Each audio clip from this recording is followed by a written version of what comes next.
Well, it's all over the internet, and it's all over the news wires. You've seen the story. FoxBusiness.com reports it this way. Americans are dying with an average of $62,000 in debt. You seen the story? If you've been on Facebook or Twitter, you've seen the story. It's everywhere. You're probably going to die with some debt in your name. Most people do.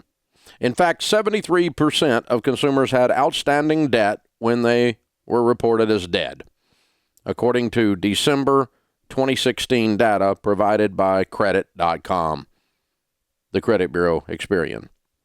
Those consumers carried an average total balance of $61,554, including mortgage debt. Without home loans, the average balance was $12,875. These were the average unpaid balances: credit cards of $4,531, auto loans of $17,111, personal loans of $14,793, and student loans of $25,391. That's a lot of debt, and it doesn't just disappear when someone dies. Yes, it does. For the most part, your debt dies with you, but that doesn't mean it won't affect people you leave behind.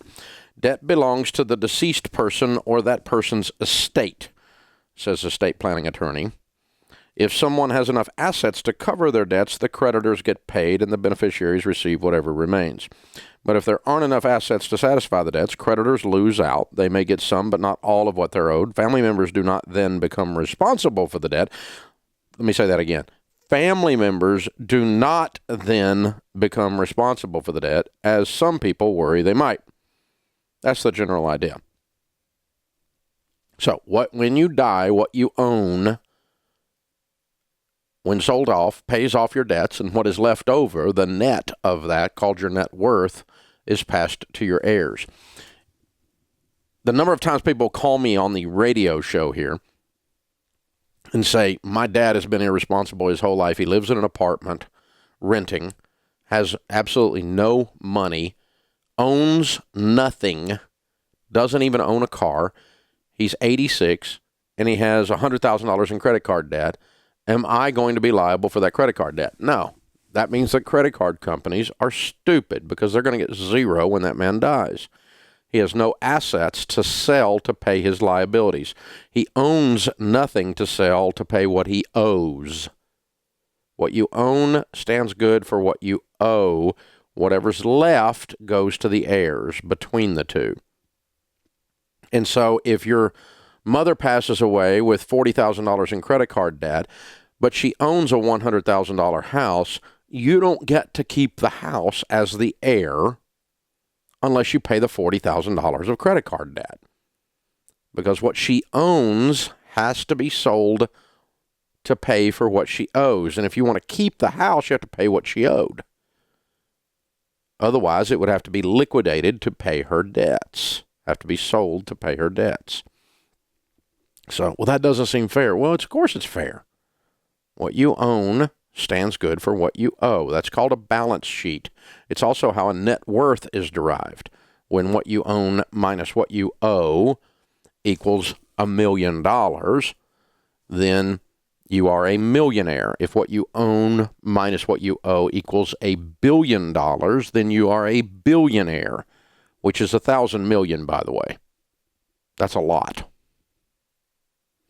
And, you know, the problem is that we've got a bunch of idiots running around the culture. For instance, with that thing, a week or two ago with Trump's tax returns that came out.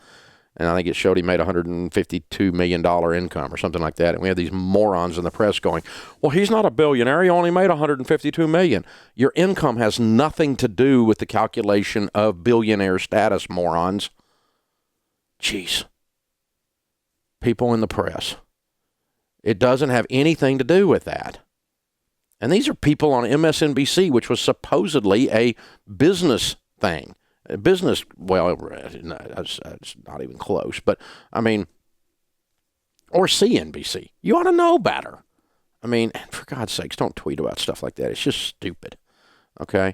So, what you own minus what you owe. And so what does this headline? Americans are dying with an average of $62,000 in debt. That is what's known as a shocker headline. It's there to shock you. Oh no, Americans are all in debt. And then you read it and it says it includes the mortgage, and without the home loans, the average balance was $12,000. And by the way, do most homes are they worth more than is owed on them? Yes. So what this means is that it's very likely, according to this particular piece of data, but we have a shocker headline, Americans are dying with an average of $62,000 in debt.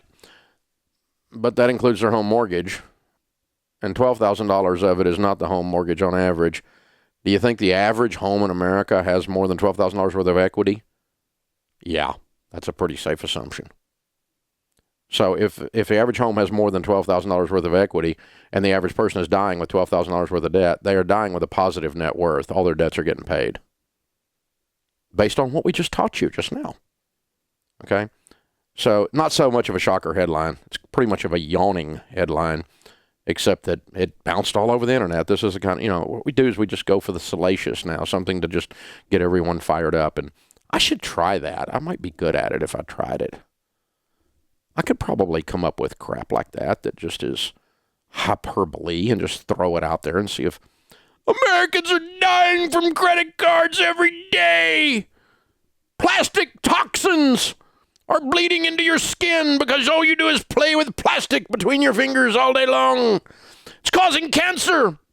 I could probably do stuff like that and find some little thing that, and then when you actually read the actual data from the study, it's completely not true, but it would be a fun, salacious headline, right? To get everybody upset. And as we all know, salacious headlines work really well on Twitter and Facebook and Instagram. BS, in other words, right? And so that's pretty much what this is from Experian. Thank you, Experian. You got your name out there again. So your PR team's doing its work. And brought to you by the people who developed the FICO score. Thank you very much. Yeah. Do you see a theme here? Yeah, I do. Okay. So, Americans are dying with an average of $62,000 in debt and an average of more than that in assets. Does that make you yawn a little bit more? It should. Just go ahead and go back to sleep now. This is the Dave Ramsey Show. Hey guys, thanks for watching. If you enjoyed this video, click the subscribe button to get the latest content and check out these other great clips from the show.